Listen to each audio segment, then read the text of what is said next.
Hello, it's Shari. Today I'm going to be making this card with a custom sentiment and an inked image. This card is based on a mug that sits on my desk given to me by my friend Jennifer that says, "You make the world a better place."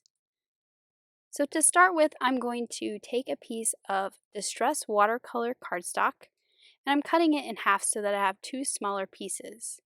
I'm going to be doing some ink smooshing on these pieces, and I've picked out 3 shades of green to start with. I'm going to be making a green piece and a blue piece. I want to start with my lightest color, so this is Twisted Citron.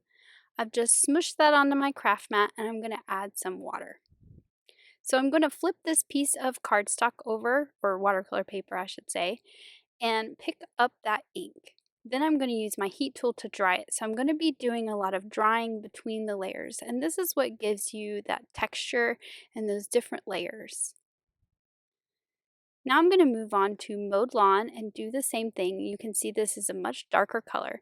I actually had some parts that were a little too concentrated. I hadn't really gotten good water coverage on there. And you can see that I can take my spray bottle and spray directly onto the paper to kind of loosen up that ink and stretch it out a little bit with the water since it was just concentrated. It gets rid of those really dark specks. And then finally, I'm going to do some Lucky Clover Distress ink. And I'm trying to keep these kind of on the edges or spotty rather than doing this color all over. And that way you still see those layers of the Twisted Citron and the Mowed Lawn come through as well. Now to move on to the blue piece. So again, I'm going to start with my lightest color, which is Tumbled Glass. I'm going to put a lot of that on my craft mat and add some water. And again, with this lightest color, I'm going to try to get coverage across this whole piece.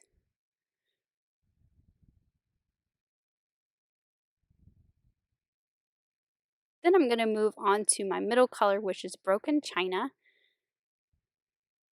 I'm just going to pick that up and continue to dry it between the layers.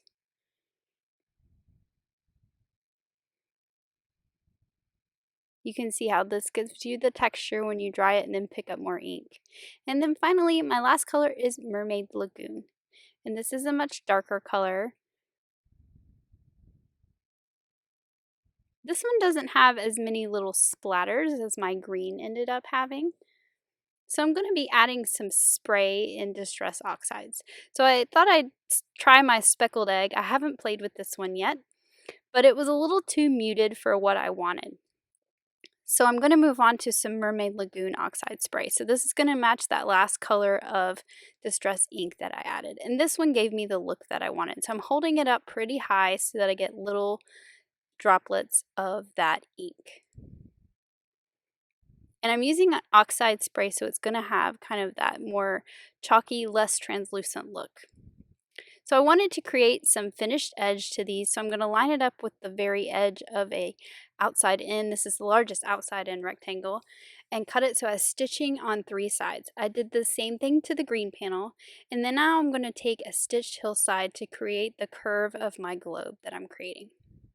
I want that same curve on the green, so I'm going to line up what I cut with the blue, and then I'm going to snug that die up to the edge of it, and I can use that tape to hold it in place and just remove the blue panel.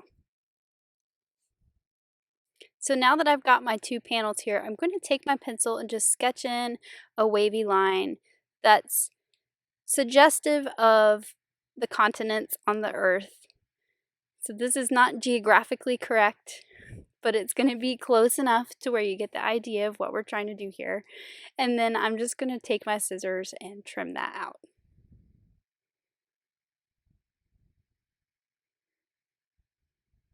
And I'll just take an eraser and erase those pencil lines. And then I'm going to darken up the edges so that this is defined from the blue and it sort of pops.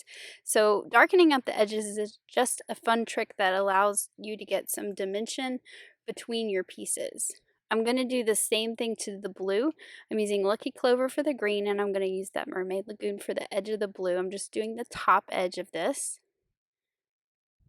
And you can see how it sort of gives it more definition than the other edges. Now to work on the sentiment.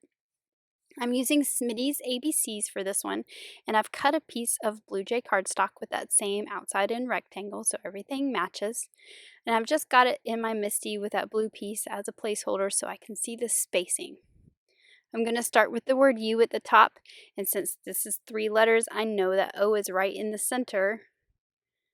And I'm just going to line up my letters on my cardstock and pick it up with the MISTI door. Now, I did a couple different methods of lining up letters on this card.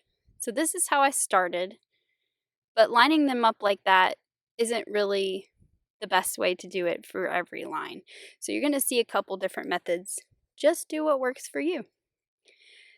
So I've added some anti-static powder to my background there, and I'm going to use some clear embossing ink. I'm going to stamp that word down, and then I'm going to add some white embossing powder. Now I'm not going to heat set it just yet. I'm going to stamp a couple other lines, but I should have heat set between each one, and I'll tell you why. So I'm going in with the next word, which is make, and I've put it on a block. And the reason why I did that is I felt like I could center it up under the word U a lot better by moving it around on a block than I could putting it on the MISTI door. I also didn't want to bump that embossing powder and knock it off the word U.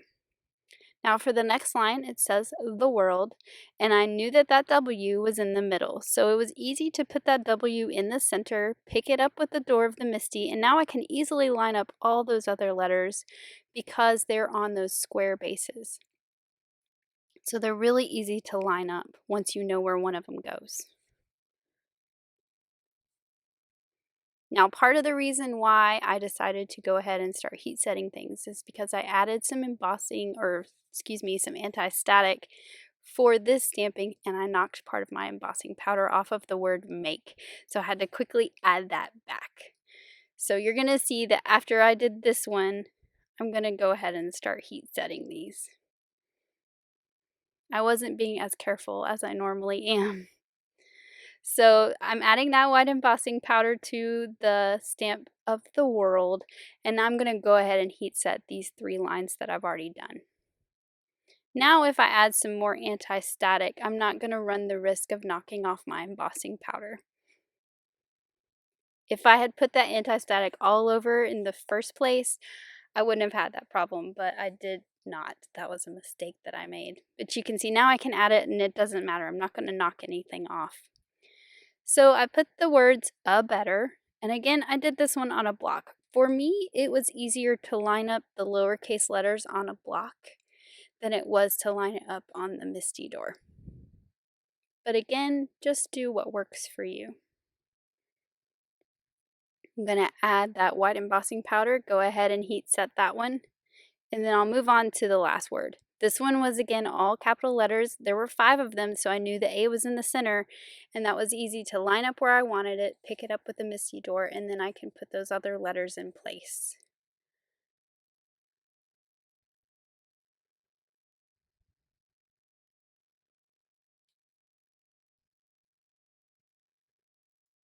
So I'm using that clear embossing ink again. I'm going to stamp it down, add my white embossing powder, and heat set that, and then this custom sentiment is all finished. And I love mixing the uppercase and lowercase. It gives it a really cool look without changing the font.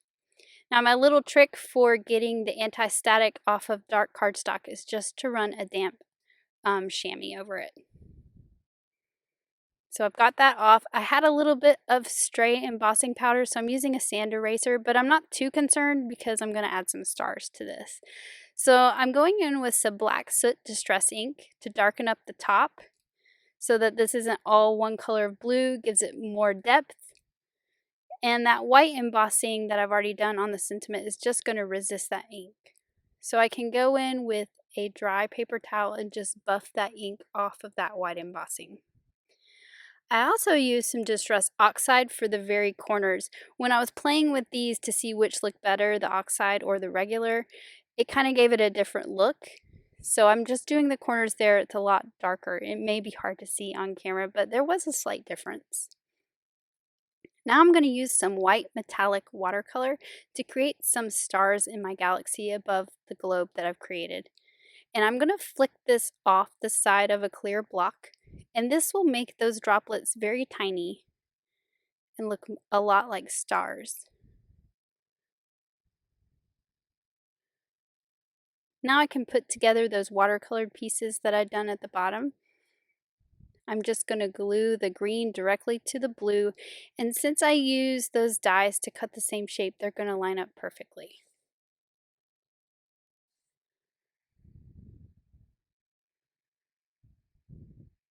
Now I can add this to the bottom of that panel of the galaxy that I created. And everything has that nice stitching detail all the way around the four edges.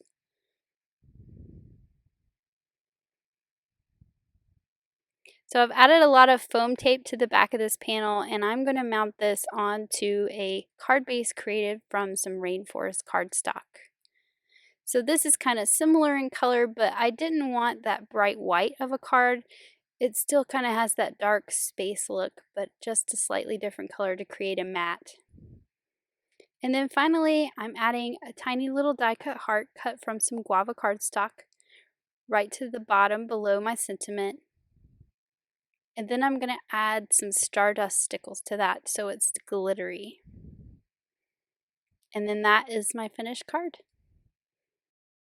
I hope you've enjoyed watching how I made this card with my alphabet stamps. It's another in the series of cards I've been making using my alphabet stamps to make uplifting sentiments that I think everyone needs to hear.